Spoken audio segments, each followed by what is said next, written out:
It's just so simple. Dennis, I received an email from you saying that you were going to be late for this illustrious recording of episode 101. 101, the new century. This is the introductory course to Happy Hour. This is Happy Hour 101. Right. Right. Welcome, freshmen. Right. Today, everyone take your seats. Quiet down.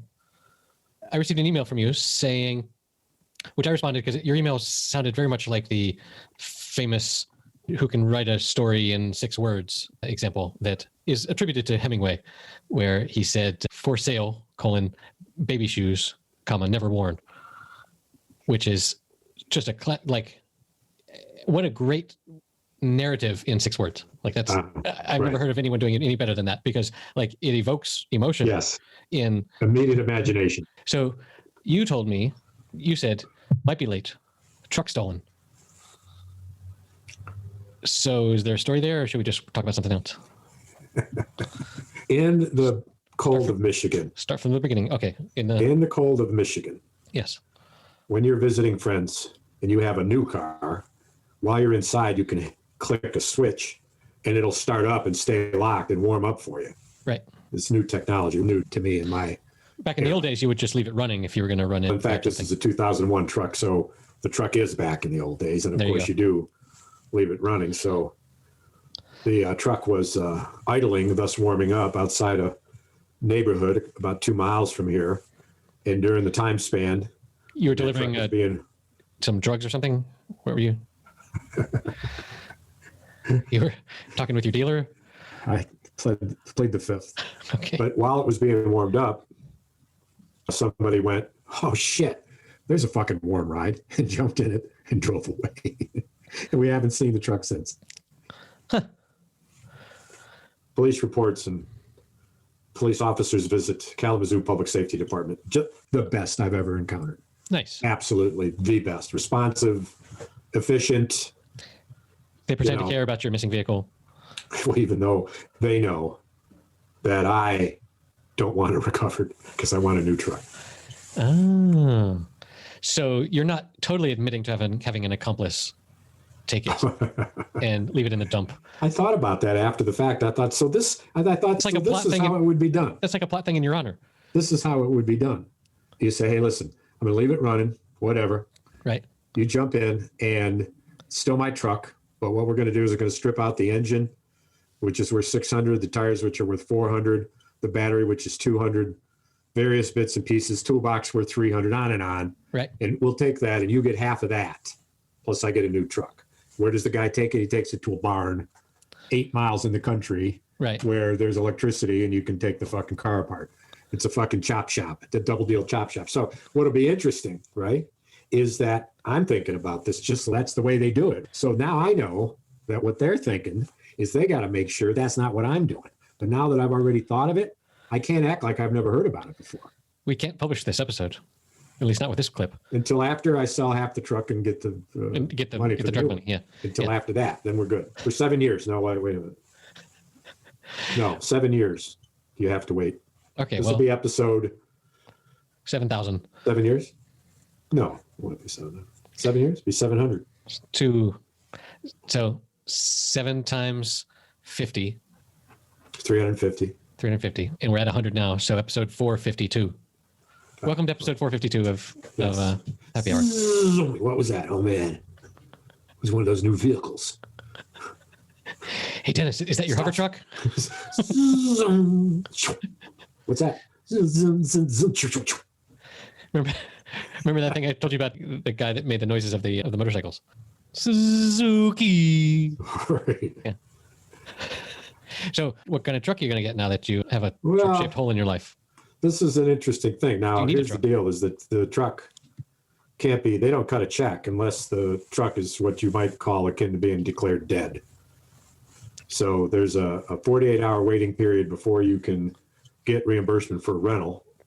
Today I rented a car, and it cost me $4.16 a day. Damn.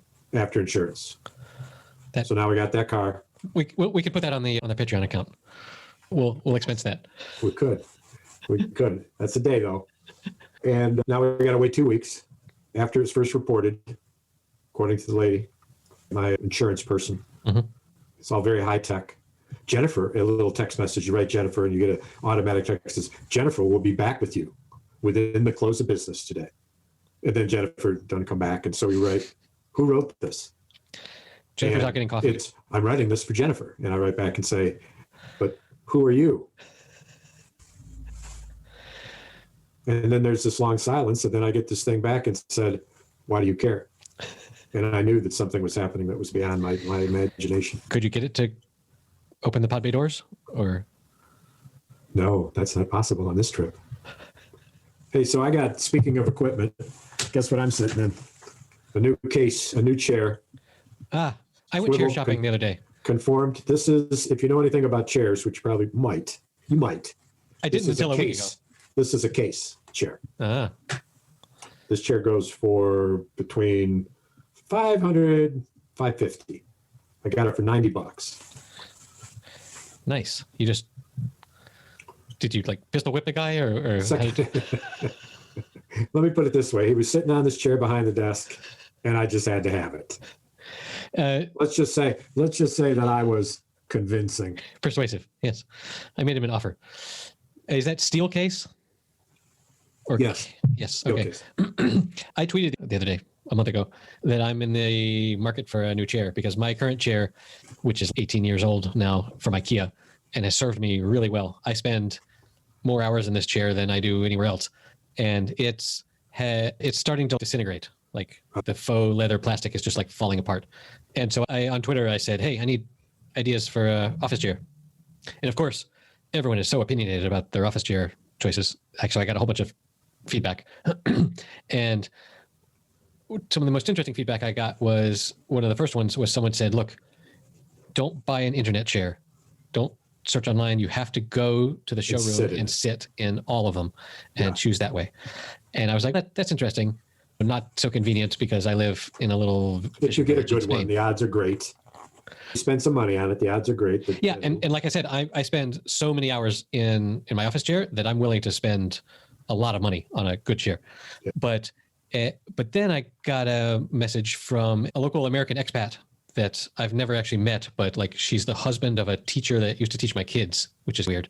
And she said, hey, there's a local place where they actually manufacture the chairs there and they have this huge showroom. Why don't you stop by there? Wow. And I said, that's pretty interesting. But I can't get there because it takes it's like a 20-minute car ride away, but I rarely have a car available to me. But the other day I had to go to renew my residency card to live in Spain.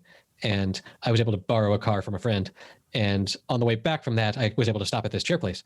And just this huge, huge showroom full of, it looks like the largest open plan office outside of Silicon Valley. But it was just all desks and chairs and shit. And so I sat in a bunch of them, and the lady had time to attend to me and talk to me about features and things, and where you're like, I'm looking now at this Steelcase website and how they have these, a lot of them are mesh, which is a common thing now. And they have this like lumbar support thing that you can lower and raise from the back. And anyway, but these are all manufactured like right there in this little village. Huh. And it's a company that was started from this guy that used to build little desks for school children. Huh. They think of the little cubby hole underneath and the little part cut out so you can put your pencil there up top and it's all down. And it turns out they just make office furniture, and they also make stuff like for conference rooms and for waiting areas, for a waiting room, and they make stuff that looks like the kind of chairs you sit in at an airport. And they must just have people come in and order and put like in a $50,000 order to furnish a whole office space, and they make their money that way. But so I got to sit in a bunch of these chairs, and I chose one, and so I'm going to order that chair, but I'm probably going to order a desk too. But that's going to happen when I move my office to the other apartment, and the other apartment is still. We had the painter in today to give us a quote on painting it, and there's still some things that need fixing there with electrical, blah, blah, blah. And within a couple months, I hope to be in a new space. And will you have a view out the... That's the... Where your desk will be, right? Out that big front window? No. Because that's not where my desk will be. The place... The view that I showed you is on the balcony. And I wonder if there's a way to face that on a desk. Not really in the current space. There are windows, and I will be able to open them and get plenty of light because this is south facing, right, and we're in the northern hemisphere, and we're going to get lots of light. But sometimes I will definitely in the summer take my laptop out to the balcony and just sit out there and chill and pretend. That's a nice little workspace. You might have a little tiny desk out there, like the one Trump used when he signed his papers. Right. Speaking of little children's school desks, very much like that. So anyway, it was interesting. The 300 euro models were better than the 200 euro models, and also better than the 500 euro models. Like the really expensive chairs are the ones that have 1,000 different little adjustments, the ways that you can adjust it. And that's important if a bunch of people are going to be using it and they want to adjust right. But the fact that this is a personal chair just for me, it makes sense to get a chair that fits me and then not need so many other adjustment knobs and pulls. So you're minutes away from a decision, probably. I've decided to buy that chair for sure. I'm not going to order it yet because I'm going to wait until that space is available. I'm probably going to get a new desk too. Yeah. And they have pretty nice desks there too. Again, it's all manufactured there, and which is nice. Which is nice because I would much rather. It's local. Well, yeah. First of all, they're gonna, for orders of at least what my chair costs, for orders of over 200, they will deliver and set it up for you, which is great. I've done my fair share of office chair building when I was a kid, and every time my parents bought an office chair, it was like, hey, let's have Erik set it up. But it's nice that they're going to come and build it and put it together and make sure that it works. And also, if it ever breaks, I've got someone to call. Whereas if Who are you going to call? Chair fixers. Yes. Whereas if it was an internet chair, I would be contacting some Jennifer bot, and she would be telling me, have I checked the screws properly? I asked her to make sure that the automobile, which my policy states is available 48 hours after the reported incident, and that by all rights, that means so that by Tuesday morning at 3 a.m, or otherwise Monday night, that I would be driving a car. So Monday came and went, and Jennifer's alter ego wrote and said, Jennifer will be in touch with you as soon as she is able. And sure enough, Jennifer was able, and she wrote me and she said, yes, that's correct. And I have put it in my diary to take care of this today. Thank you. Send it off. It gets to be 4 o'clock. And wait, so when did this happen? This was days ago. Sunday, would have been Sunday morning, 3 a.m. That your truck was stolen? Yes. You were at someone's house at 3 a.m. with your truck running outside? No, I never said that. I never said I was at someone's house at 3 a.m. Your truck was? Yes, there you go. Now you're following the story. That's good. I thought for a moment there I might have lost you completely. So you might not have been the driver. How would it work if I wasn't there and the truck was, if I was the driver? You could have just walked away. I don't know. Okay. Right. Hey, not only did I leave it running, but I walked home. I forgot it was out there, and I walked home. Which was handy because then I could call the police. Right, exactly. From the warmth of my home. Oh, shit. Hey, will you go check to see if my truck is still running? I kind of doubt it. Somebody's probably stolen it by now. But anyway, and then call me. And then if it is gone, then you might as well start up a report. Where are you, sir? I walked home. I've already started filling out the insurance claim. Yes. Nice. Wait a minute. Can you just put it on hold a minute? I got another call. Oh, Johnny, yeah. You're at the barn? All right, man. Start taking her apart. Burn all the evidence. Forgot to change lines. It's the police on the other line. Who are you talking to? No one. Who's Joey? Nobody. That was about another truck. Not this one. No, that's about a truck he had. Right. Joey's truck. Looked like mine. Yeah. So when am I looking for a vehicle? It's an interesting question because remember I still got my sports car. So my sports car is being stored at the facility up the road. It's a nice 40-minute drive, but it's only $245 for 3 months to store my car. It's like long-term parking. Inside, yeah. In a building that doesn't freeze. That makes sense. Concrete floor. I forget that you're in a constant battle with the weather up there, and you can't just leave your... That's cheaper than leaving it running out on the street for 6 months. You gotta hope that the guy gets in it and starts to drive away, and all of a sudden it fucking runs out of gas. Right, exactly. We found your truck. Because it's been idling. It's out of gas right up the street. Idling for 35 hours. Yeah. So, if I were to get a truck, I had my wish list, I'd get a Toyota Tundra, cab and a half, open bed. Are you allowed 4x4. To buy foreign cars in Michigan?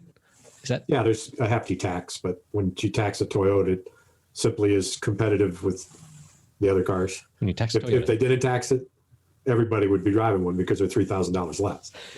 Right. But then I've been looking at a 4Runner, which is another 4x4, but it's got a closed in. I'm thinking I would sleep back there. I want a vehicle I can sleep in.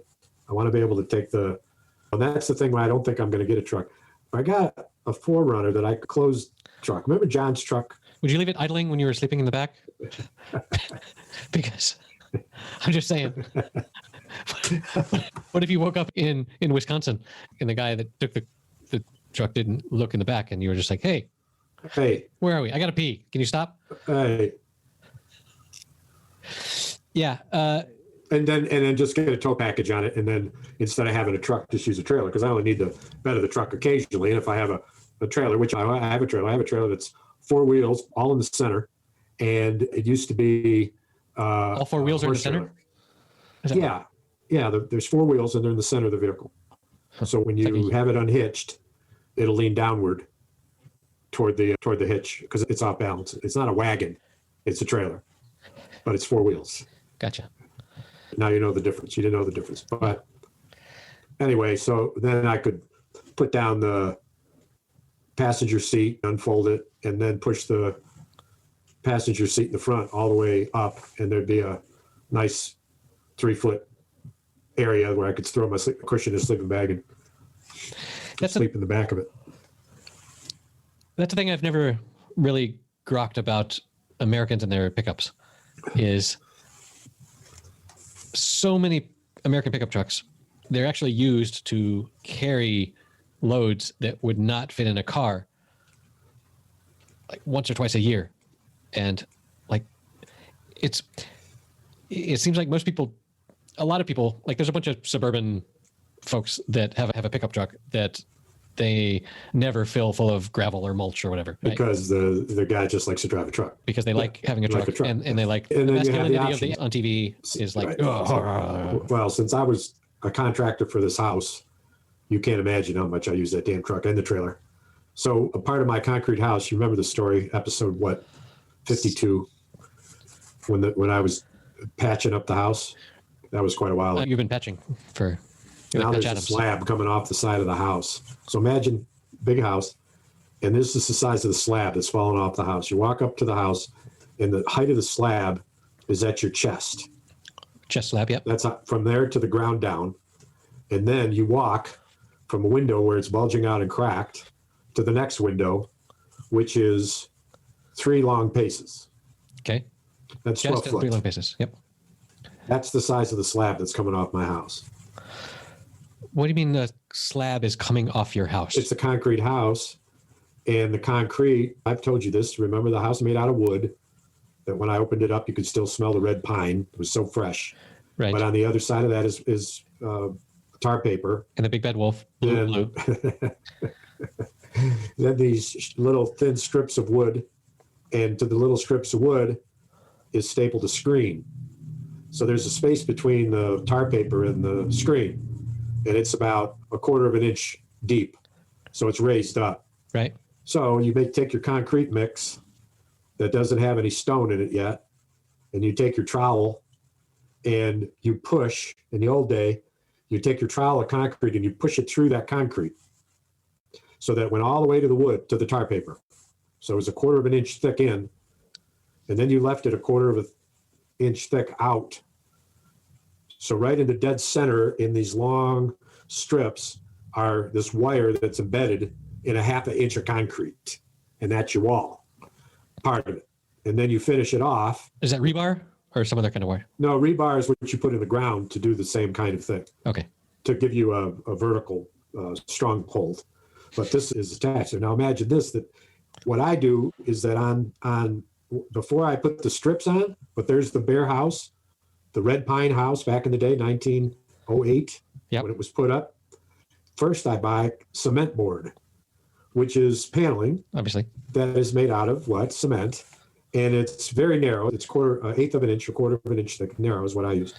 Quarter of an inch thin.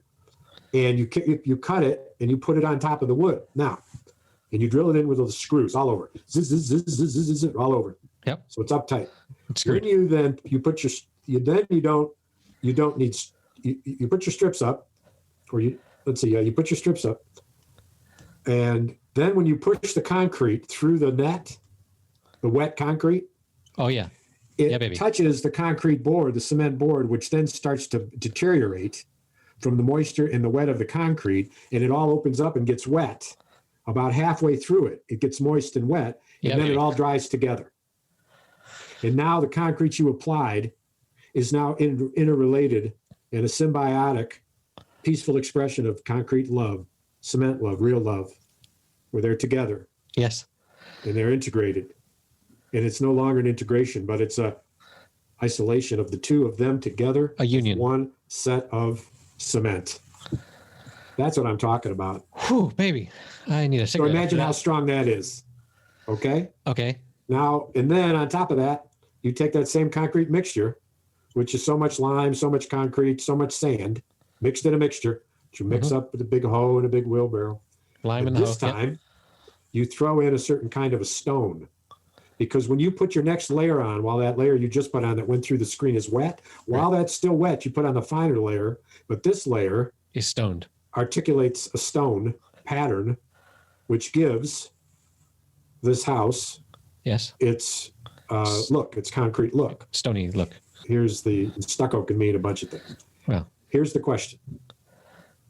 When you put in stone, what size stone do you use? And the way you find out is you look at the wall that you're patching and you put your hand up against it and you have to examine the bumps. Now it's painted over the top of the stone, which has got concrete around it. So the stones are all softened. They're not sharp stones jutting out. You don't actually see stones, bumps. Right. And then it's painted. So when I patched, I used pea stone, thus named because it's about the size of a pea, but it's fairly uniform in size and quite clean after you wash it. That's what I used, and it didn't match my house. It didn't match the stucco. You know why? They didn't use pea stone. They used crushed concrete. Oh my God. That they cut into quarter-inch smaller pieces. Crushed concrete. And that's why the stone on my wall, when you put your hand on it, is all different. It's not like a uniform thing to it. It's like there's a lumpy here, and it's all there's some peas and there's some jagged stuff, and then there's... This slab is coming off, so I'm about to... So that's my next project, one of my spring projects. This is super fascinating, and everyone that enjoys your home, Dennis's home improvement. You know who does? I've got some data. I've got some data. Let me lay it on you. Lay it on me like concrete.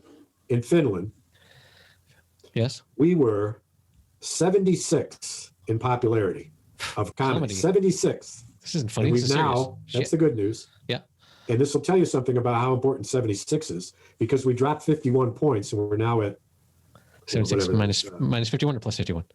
No, 51 worse. I can't do math in happy hour. So I have a question about your slab situation, because clearly this is a thing that we're going to be going over and over and over again in the future. How... Like all of this is that's the layers of concrete over and over again. All of this is all connected to your house with all the concrete that has melded together and mated and become one unified concrete being. But you're saying that part of it is falling off? So imagine back in the day when they don't have cement board, they only have tar paper. I'm going to imagine that I know what those two things are. Yes. Tar paper?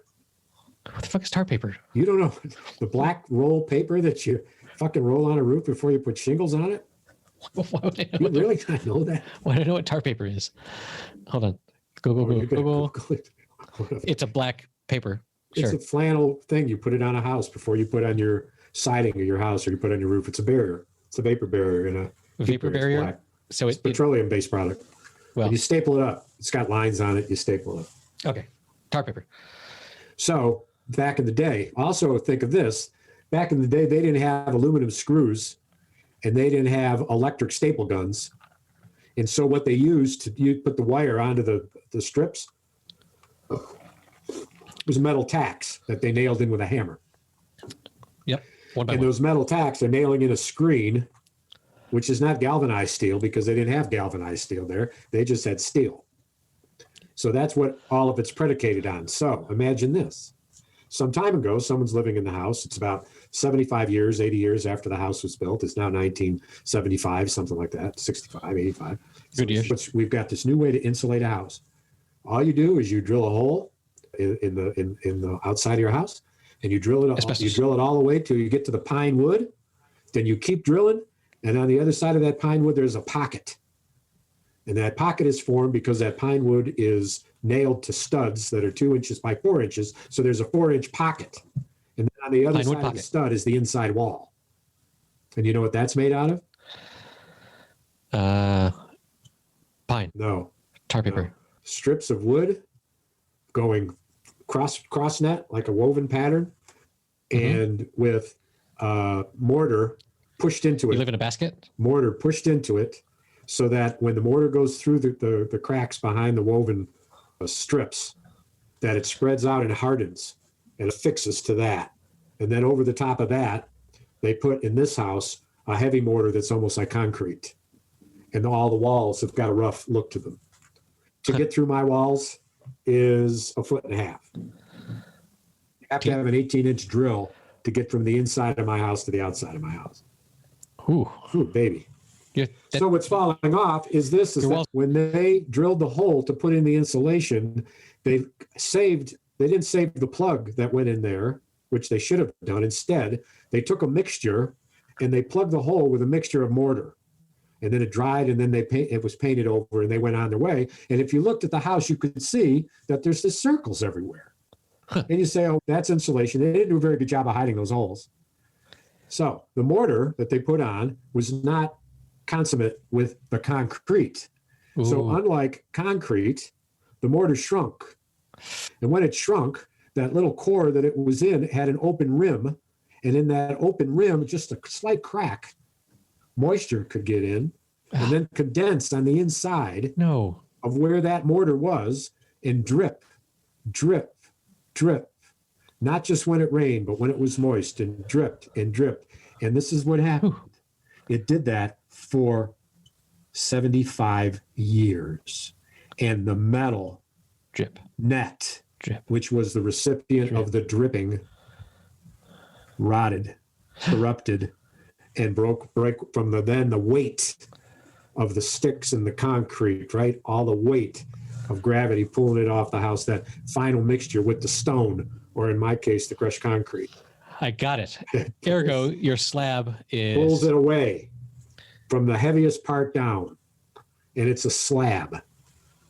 That's probably 1,000 pounds or what? Or it'll be broken up into man-sized carryover pieces, but you lay down a drop cloth of great big canvas, and then get a sledgehammer, goggles, earmuffs, and break it into pieces that are just right to carry. You don't want a bunch of little stuff. And then you pull it off. And I learned that the first way I did it, I would cut the top square so that when I was putting in my board, my cement board, in my screen, it was square.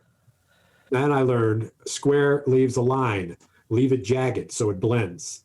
Even though that's a bigger pain in the ass, quite a much bigger pain in the ass. If you don't want people to see that you've replaced the slab, be irregular about the edging. Right. That makes sense. I don't know who would know that. I know that. But I did it wrong 9 times. This is my 10th patch. And not of the same house. Yes. Your 10th patch of the same? Jesus. Not this. Some of them were only 1 foot by 7 inches. And how many of those that you did wrong in square did someone say, hey, what's up with your wall there? Nobody. It's just you. It's all in your head, in your mind. People look at my house and they say, wow, look at that house. And I say, yeah, I patched it. And they'd say, really, where? And I'd say, but you see it. You see it, and you see your faults and all of your failures. It's a microcosm of my life. In life in general. Right, it's a microcosm, I tell you. That's like that, but that's like everything. Like whenever you perform anything, in my experience, in my very, very, very, thank God, limited experience of performing like a play or something, but also in a music concert or giving a conference talk or something, I'm aware of all of the mistakes that I made or the things that I skipped over, the things that I messed up, and no one in the audience notices those. No. But you do. No one does. Exactly. Everyone says, "Oh, that was amazing. That was perfect." And it's perfect except for the 3 notes that I left out of that 4th measure, whatever. But yeah, it's so. That's just life, man. It's you see your own mistakes in a different way. Wouldn't it be nice to not? But whatever. I could see clearly now the rain has come. Drip, drip, drip. I can see all my concrete slip away. Drip, drip, drip. The drip, drip, drip is gonna kill me someday. It'll be a long, long, long summer day. Ooh, summer. Wouldn't that be nice? You know what it was today? 63. Baby. Took the child to the park. We played hair cutter. She had a little kitty and a little doggy, and that we were at 2 different locations on the playground, and we'd call her up for a hair appointment, and they would come in and we'd put them on a chair and pretend scissors to cut their hair. And she had a waiting room, and she made a little car out of 2 stones to drive them from her house to. Isn't that just the best age to play with a child, where they just have this imagination and this desire to replicate everything that they see? It's wide open. Yes, it's so. As I'm the cutter, and there's one of these topsy-turvy chairs that you sit in at the park, where you sit in it, you move it around, and because it's on a post, it's tilted, and the cart's tilted. It's got a real funny spin to it, but it spins itself. It's very quick. So that would be where I'd cut the hair, and then to dry their hair, I would spin it. She would say, "Spin it," to dry their hair. A couple of times, the little stuffed animal, flew off. Oh no! From the centrifugal force, and she thought it was hilarious. Of course. She held her stomach and she laughed so hard. And when I picked this, and I would go to the animal and say, "Oh, what's the matter? You're okay? Come here, little doggy." And then we'd sit there and she'd laugh and she'd say, "Do it again." Right. Exactly. Oh, no end to it. But so nice to be able to get that out of the house. And I was smart. I took, because it's a little over a mile up the road. So I'm glad I strolled her, because even though she's pushing 4, it's still a ways. I sure as hell don't want to carry her. Anyway, that was fun to get out. There were swans. The swans were chasing the ducks over the ice. It was amazing. It was, she had quite a day. The swans were chasing the ducks over the ice. Yes. What a lovely picture you conjure. That's how many words is that? Swans chasing the ducks over the ice. 7. 1 too many. Yes. It's not as good. Not as good as anyway. Swans chasing ducks over the ice. Over ice. You don't need the. Swans chasing ducks over ice. That's only 5, though. Swans chasing ducks over ice. You want 6. Over the ice. We can come up with a more colorful. Because that was true. Otherwise, where would the ducks and the geese be if some of the water wasn't open? Right. Melting ice. Over the thin ice. Swamp ducks over thin ice. No, that's not the same. Because it's thin it's thin in the late fall too. This is a lot of water from thawing. Thawing is from not the melting ice, the thawing ice. Yeah, but on thin ice has a meaning that we're trying to evoke. Thawing ice has an emotion that's embedded within the ice, and you're missing it. Drip. You're missing it. Drip. Drip. I can see clearly now. Thawing the rain ice. Has stopped. Yes. Swans chasing ducks over thawing ice. I'm actually wearing my thawing recording, but you're wearing your what? My thawing. God. Oh, so what do you think about Finland? 76 was pretty good. I did 127's not bad. Compared to Uruguay, we were 700 something. Of course, we were in our heyday in Uruguay, we were 642. We dropped down into the high 700s in Uruguay. But Finland, I think we might be all the rage. Do you know when you finished? I was booked to go to Helsinki in 2020. And that's why, and they've been following you ever since, man. They've been waiting for you. And I was supposed to go there, and 2020 happened, and I wasn't able to. I was still able to give whatever I was going to give online, but it wasn't as fun. And there was much less beer and Finnish spoken and saunas. The Finnish, man, They love their saunas. Let's eat some cake and go out to a sauna. There are more saunas per person in Finland than by far anywhere else. And I don't know, they just like to get naked and moist. I don't know. And hot. I'm halfway there as we speak. Yes. I'm down to my thawing. Did I say thawing? Did I say that word? Did I say thawing when I was talking about the ice was thawing? Swans chasing ducks over thawing ice. So Snow softly on cedars. Ooh. That's the title of a great book, great novel, and a movie starring Ethan Hawke, actually. Ethan's in all the great movies. We, as a family... Fabulous movie. My wife has been repeating for many months, we need to watch the movie White Fang, which was a Jack London book about life in Alaska. And we finally got around to watching it, and it stars a super young, he must be 20 years old or less, Ethan Hawke, where, have you seen the movie White Fang? No, but I know the book. It's a Disney movie. It's pretty Disneyed, but at the very beginning, they say in really big letters, they say, look, although it looks like it, no animals suffered at all in making this movie. But it was a fun thing about Boy Meets Wolf. Is that one you sent me? I did not send you. You sent me something that said, yeah, I don't know if you can get this, but it'd be a good one for you to watch with yes. your kids or... Oh, geez, maybe I did. If I said something about watching with kids. Yeah, so it was... I think it was. It was good, but it was a super baby Ethan. Like, yeah. He looked so young and young. So I sent you this week, I've been watching and haven't almost finished a movie called The Report. Uh-huh. And in the opening title, it says that the movie is called The Torture Report, but then the word torture is like redacted out, which I thought was super clever, because it's all about Abu Ghraib and how the U.S. did just the worst fucking things. Oh my God.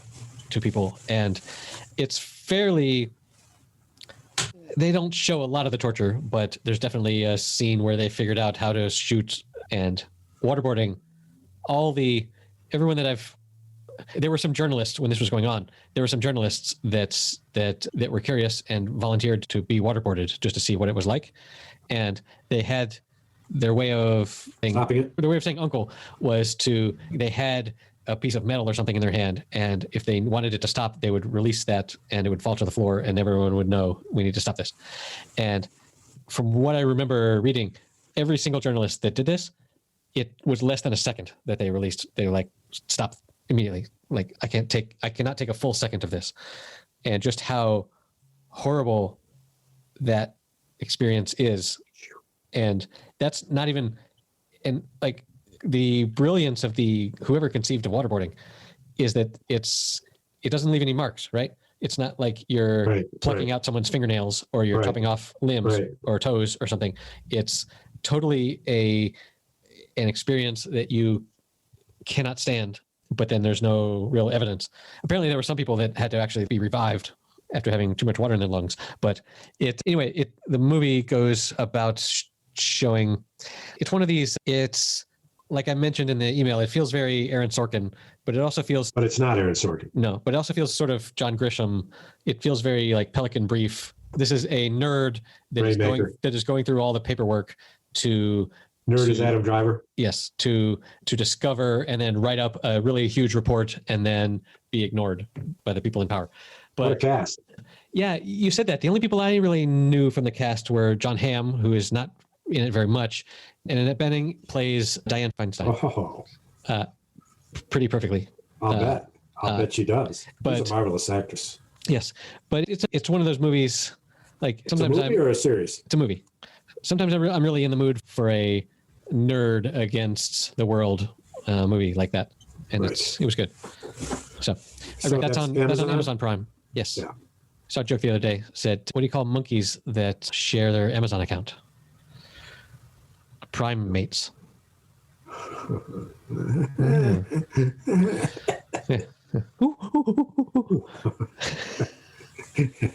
Hey, it's been like 99 episodes since we've talked about spider monkeys in your childhood. being raised by spider monkeys in the nunnage. I thought about something the other day, now that you mention it. And it was an article that flashed on my screen that said, was a black panther spotted in Kalamazoo? And it was jet black. And I instantly remembered seeing the lemur. The lemur. I'm trying to pronounce it French. It's very French. Lemur. Run across the road down in Florida when we lived down there. And there lemurs in Florida. That it might have been, I lived down there, yeah. That it might have been a spider monkey. That was the genesis of it. Right. They've been with me ever since. There's one on your shoulder now, virtually. As we speak. There's a lemur sanctuary or whatever in Durham, North Carolina. Oh. That I've been to. That's pretty interesting. Hey, you know what happened today to date the show? What happened today? The COVID-19 package passed both chambers about a half hour ago. Yep. Now into law. 1.9 trillion. 1.9 trillion. It's going to take the 20% lowest income people in the United States and increase their income level by 20%. It's going to eliminate poverty for an astounding percentage of America's children. It's all because the Democrats are in charge, and the Republicans are saying you need to be bipartisan. 76% of the American people support it. 56 of the Republicans support it, and they didn't get one fucking vote in the Congress. Talk about being out of touch. Yeah, I mean, this money is coming from just creating it out of thin air. We're borrowing it. Yeah, we're adding to the deficit. Right. You know what the deficit is? The deficit is who cares is what it is. 27 trillion. Yeah. So 1.9 to do this? Fuck yes. What does the fucking defense budget add to that motherfucking 27 trillion every fucking year? At any rate, it's got, as some critics said, it's got a whole lot more in it than just to fight COVID. And it's because you know who was hurt? Poor people, black people. And we're fucking tired of it. We're going to end it here and now. And if you don't want to vote for it, don't vote for it. Republican mayors, Republican governors, Republicans rank and file throughout this country support this in the majority. And you want to say in Congress that it's not bipartisan? Sure it is. We've got Republican support all over the place. The trouble with you is that you're not thinking about what we're thinking about, which is the people. You're thinking about your own little power.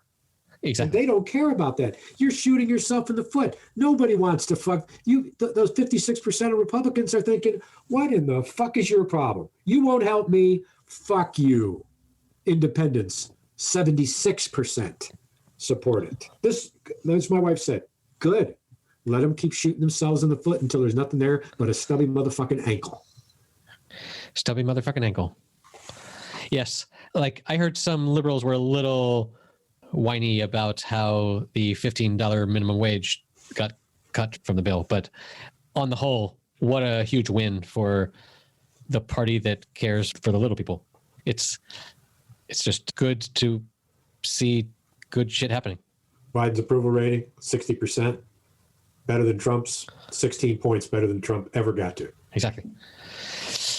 Yeah. Huge. And Merrick Garland was appointed the Attorney General today. Yes. This is huge. Bipartisan support at the congressional level, not just the rank and file, bipartisan. How bizarre. It's because of who he is. He is astounding. Biden. No. Merrick. Merrick Garland. Yes. Yes, he's amazing. And everybody's known it all the time. He's a near perfect jurist for everybody's taste. He's just fair and just. It's all about the law. Stellar. And even Lindsey Graham said, I support you doing this. No problem. I mean, when you juxtapose that appointment vote with Republican support to the COVID-19 bill, you see the stark contrast, right? Of this party that can't seem to get their shit together at all. They either think Biden's doing a good job or not. Why not support the president for a couple of years? Because he's one of them and not one of us? Different tribe. Yeah. 1.9 trillion. We're almost there with our Patreon. Patreon.com/happy hour. We need another 1.9.00000 trillion to get up to that. Hey, so I saw the second episode of Beartown. Did you? I've been meaning to watch that. No, third episode. No. Third. Whenever I get a moment to consume television, I think I know there's something I should be watching, but then I go and find something else. But I need to watch Beartown, at least the first episode, just to get a feel for what this is. You're gonna like it. You're gonna like it. And I still haven't finished the Pope thing, but yeah. I don't have much time. Yeah, I didn't start the season 2. No, I just did it all again after you started watching it. Fuck. Because I want to remind myself. Well, I did it in 2 nights. Happy free time to you, pal. Some of us have jobs and children to raise. I work from 6 a.m. until 4 or 5 o'clock every afternoon. So then I kill 2 hours every night. Well, okay. Couple episodes, but I do it every night. It's like Groundhog Day. Hey, so did you see the drive that DeChambeau drove over the water? That was all over golf Twitter that I 370 yards. Where he just cut off this huge crescent of a fairway. Dogleg left. And just said, he must have looked so weird on the tee. You didn't see it? I didn't. I saw the reports. I saw the shot of the ball flying, but I didn't see him standing on the tee aiming due left like he would have been. He was aiming straight over the water. Yeah, I imagine he would have been, but I imagine the tee box was aimed out towards humans would go. But the thing about his swing and how he hit it, it looked like just another intense swing. He's so powerful. He swings it just as he doesn't swing it as hard as he can every time. Right. He swings it very hard every time. And so this was a thing of beauty. And then he put his arms up in the air. He did it. And it was very Tiger-esque, actually. And then the next day, his playmate there, what the fuck is his name? His ball did end up in the rough, we must say. It did. Because if you're shooting horizontally for a fairway 370 fucking yards away, you might overshoot by 5 or 6 yards. Yes. They both went, I believe they both went a bit left. And interestingly enough, he got birdie. You know what the guys got who played it the regular way? Eagle. Birdie. Mm-hmm. Yeah. And maybe an eagle. I don't know about an eagle. Nobody would eagle that hole. Yeah. He could. Right. But if he drove the green, he'd be shooting for an albatross. It was a par 5, right? Yeah. True. Albatross, yes. Yeah. Great that you can do that, but if it doesn't really give you that much advantage. What's the driving record? Longest drive? 418? On the PGA? No, in the contest. The long drive contest. 427, 418? Probably, but they use really crazy, flexible shafts and shit. Here's a site that says 10 longest drives of all time. 787 yards. Was that on the moon? The longest drive ever recorded on a golf course, full stop. Carl Cooper's 1992 hit combined a firm whack with some tarmac-related good fortune to register a drive at almost 800 yards. 1992 Texas Open, Cooper smacked a drive down the par 4 third hole, which landed on concrete cart path, angled downhill. As per the laws of physics, the ball took an almighty bound, bouncing down the path with increasing speed. By the time the ball had left the concrete, it was 787 yards from its original destination. That's a quadruple bogey. Hold on. In an incredible hit, though, Cooper would probably have preferred something shorter. It cost him a round-killing double bogey. A double bogey. If you overshoot, it's a third hole. We don't know what par it is. We'll say it's a par 4. If you overshoot a par 4, they said it was a par 4. It is a par 4. It is a par 4 third hole. Yes. So that's double the length of a par 4. Yeah. So then you have another par 4 coming back. Right. Right. Sure, God only knows what. Yeah. So the next is Mike Austin, 515 yards on the 5th hole. And then Tiger Woods is 498. Really? Before recurrent injuries and back troubles, Tiger was at his pinnacle of the world of golf, and he was a pretty long driver. It was easy to forget because the quality and blah, blah, blah, blah, blah. He unhooked a drive of prestigious length. Yeah. Okay. All of these are special cases with cart path bounces. Including Tigers? I would imagine. You can't no one can drive ball 500 yards. Sorry. I don't know. Well, whatever. It could have hit maybe not a cart path, could have hit a rock. Well, somebody hit was it Rory McIlroy who hit the ball and it landed in the water, bounced off and rolled up in the fairway? And what was so unusual about it, it had a 92-foot apex. So it wasn't like it was a water burner or a worm burner, like it would skip. It was a fucking high drive. I didn't see that. Yeah. He ended up going in the water twice at different shots. That same 6th hole that DeChambeau fucking killed. Right. Hit it in the water twice in a row, ended up with a double. Kicked him out of the tournament. Knocked him out, I should say. Not kicked him out. So I've been following ricocheted coverage of this Prince Harry, Meghan Markle interview. Yeah. I saw the whole interview. Did you? Yeah. And one of the takes I love is from The Onion. You may recall we talked about The Onion's biting coverage last week. The headline is, Meghan Markle reveals royals worried her son would not have family's sickly, rancid skin. Would what? Worried that her son would not have family's sickly, rancid skin. Rancid? Yes. She says, oh, my word. When I was pregnant with Archie, Harry was approached by a member of his family who expressed apprehension that our baby might not have the disgustingly translucent and putrid complexions that they are known for. The Duchess of Sussex told interviewer Oprah Winfrey. Oh, God. Explaining that the unease stemmed from the fact that her son would be the first Windsor in history to not be so pallid and heinous that even stepping foot in the sun would cause his fragile skin to blister and boil. This person reminded Harry that it had taken centuries of intermarriage between the British peerage and other reigning families of Northern Europe to produce a bloodline with remarkably thin, pigment-free dermal layers that crack, bleed, and bruise at the slightest contact. So good. Oh, my word. This is all reflecting the reveal that someone in the family was concerned that the child how dark would Archie be? Might not be as white as the rest of us are. Anyway, it ends with, as the interview ventured into emotionally difficult subjects, Markle was often seen holding Prince Harry's revoltingly cadaverous hand for support. So good. It's like, yes.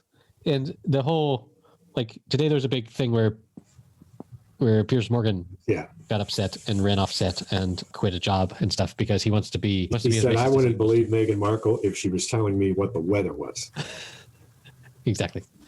Just classy. Not at all. Who the fuck asked you, Piers Morgan? Who the fuck are you anyway? Fucking Larry King wannabe. He's a pretty big deal in the UK. He is. Oh yeah, I know. Tucker Carlson, or what's the other Fox News guy? He's dead. Yeah. Rush. Yeah, he's one of those knuckle fucks that gets views by saying outrageous shit and et cetera, et cetera.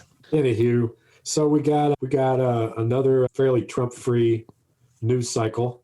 The one that tickled me was the Trump brand is suing the three major Republican entities that manage fundraising for the Republican Party, and gave them a cease and desist to use Donald Trump's name or his image in any fundraising, saying that was an infringement on the Trump brand. Nice. In other words, I'm the one who's going to make and control the money, not you. This is my money. I'm the one that you can't use my name to raise your money. The Republicans throw it back? Sure we can. It's the First Amendment right to use a public figure. It's history. Yes. Your dumbass wanted to... Another stupid lawsuit. You'd love to be a Trump lawyer. Of course, he probably doesn't fucking pay him. Exactly. That's the thing. You'd love to be a paid Trump lawyer, but I would not work for Trump for a contract for $1 million because... You wouldn't get $1 million. I wouldn't get it. So that's for sure. Yeah. We almost survived not mentioning his name. Almost. But it's... I think the last episode we had seen his CPAC straw poll at 55%. We talked about that, right? Yes, you were reporting live. And the fact is that with this erosion of the economic power that Biden has just unleashed, that benefits millions and millions and millions and millions of Republicans, puts money in their pocket, gives them loans, millions of Republicans. You think they're going to want to go back to fucking Trump? I'll tell you, he's got that core base, and he can raise a lot of money from them, and he can do a lot of damage. But at the end of the day, you know what he can't do? He can't win a vote. He's never won the popular vote. In the last 18 years, there's only been 1 year that the Republicans won the popular vote for the presidential race. Once in 18 years. Once. Yep. So much for our fabled fucking electoral college. Yeah. Built only because of the difficulty of determining what the votes were any other way. And like reforming the electoral college could not be lower on Biden's agenda. Once you get in, you don't care so much about let's all do ranked choice voting. Right. Blah blah blah blah blah. So anyway. Well, man, this is a week of 60-degree weather, warm sun, and then a 30-degree plunge the next 2 days, and there's snow forecast. I hope your slabs stay where they should be, and your shed holds the weight of the snow. My shed what? Holds the weight of the snow. Oh, the weight of the snow. Yes. The weight of the snow. The weight of the snow. The weight of the white snow. Truck idling, never seen again. Don't believe I'll wait for you, darling. Don't believe I'll stick around. Oh, the weather's just too cold, dear. I got to get right into town. It's not the wait that will kill you. When the snow comes crashing down, you'll suffocate for lack of air, dear. So I think I'll get to town. Yeehaw, brother. Yee, hey. Hey. Hey, may your truck go with God. Okay, class, that does it for Happy Hour 101. You can find your assigned reading at happyhour.fm/101. You can pay for this illustrious education at patreon.com/happyhour. And just be good to each other, watch some TV, enjoy yourself, and we'll see you next week.